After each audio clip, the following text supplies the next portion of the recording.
Hello, and welcome to my podcast, Empowered to Thrive. I'm so glad you joined me today. I'm your host, Corinne Powell. I help people pleasers find happiness, embrace courage, and experience peace of mind through inner child healing. If you're desperate for change and not sure how to make it happen, I'm here to guide you along the way. In this space, you'll find motivation to live a life full of joy and resilience. We will talk all things inner wellness, with spirituality interwoven at times. Being a mom to 3, parenting will be a topic of conversation for sure. So happy to have you. Enjoy today's episode. So how do we, practically speaking, love our bodies? As you heard me share last week, I live with a chronic fatigue.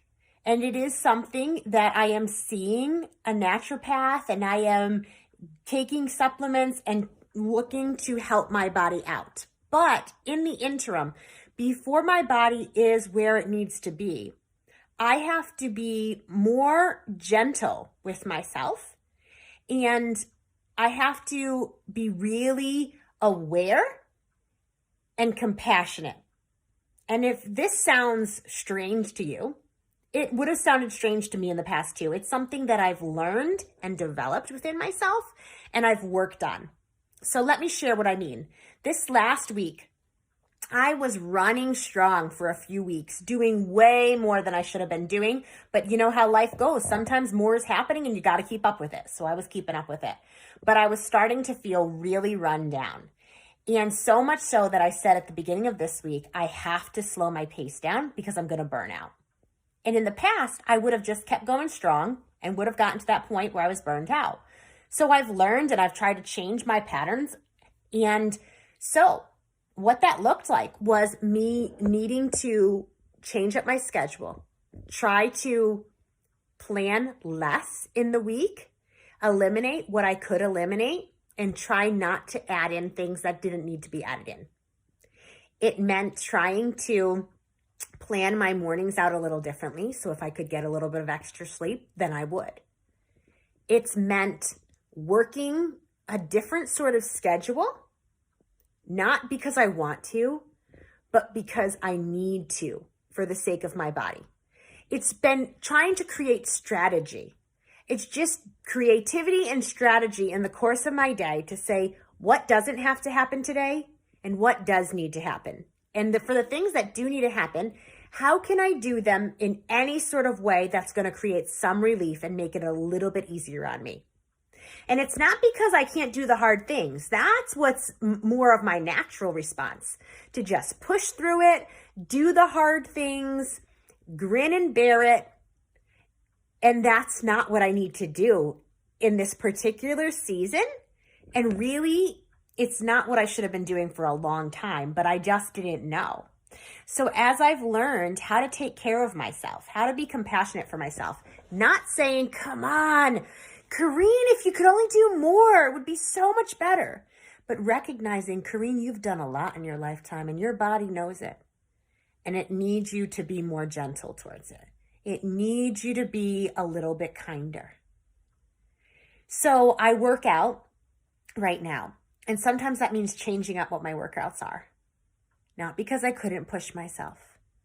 Do you ever have that feeling where your whole body, it's hurting? Every jump you take, your legs feel like, oh, they're tired, they're achy. Climbing the stairs, your legs ache to climb the stairs.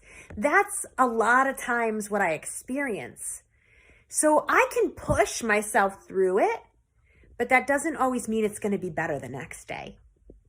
Sometimes it means that I'm going to be much worse off the next day. It's not like that natural burn when you're strengthening your muscles. It's like a strong feeling of fatigue in the body. And we have to, what I'm suggesting is that we should be more gentle and compassionate towards ourselves and recognizes the season we're in. So if you're in a season where you have little kids and you're in a season where you're stuck at home working, or your kids are virtually learning and so they're home a lot, that's a different season than other seasons. And you have to be able to take and choose compassion for yourself in this particular season. Not because you can't do the hard things, but because you're deserving of the love and care for yourself. And some other people might not give it to you, but you can give it to your own self. So I just wanted to start this conversation to let you think about, how can you do this for yourself? Even if you don't struggle with a chronic fatigue or a chronic illness. This is for all of us to hear.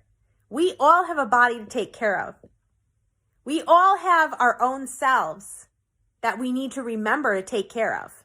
Now, some of you may do really well at that, but then there's others of us, myself included, who easily put ourselves aside and focus on everyone else. We take care of everyone else's needs before our own. And that only works for so long. And I don't think it works well for very long at all. At some point, the patterns have to change, or there will be parts of your mind, your body, your spirit that start screaming out and breaking down.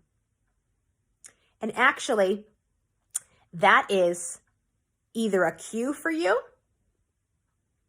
or a moment that is going to open up something and help you, because that's a way out. When things start breaking down, when there's parts of you that aren't functioning the way they should, it's your chance to change your way of living to a better way. The way I'm living now is so much better for me. It feels healthier. It's more satisfying. I'm actually taking better care of myself. And to some people, it may look like I'm not doing enough or I've become selfish, but really I needed to become selfish because I was being so overly selfless that I had crossed a line and it had become toxic. And I didn't take care of myself and I didn't love the person I am.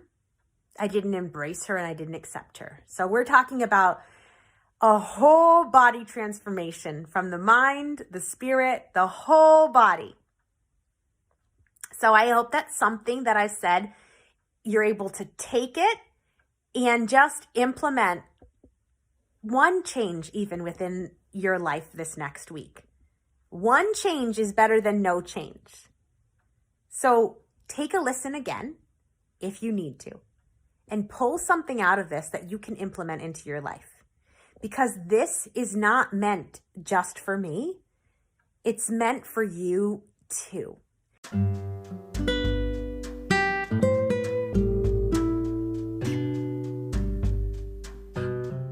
I want to close out today's episode by thanking you for being here with me.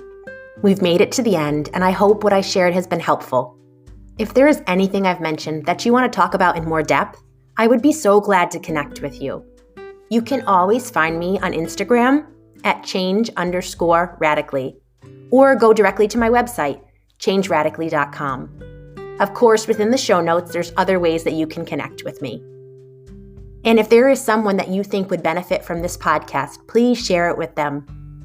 To help my podcast get more growth and reach more people, please subscribe, review, and rate it. And until next week, I'm wishing you the very best.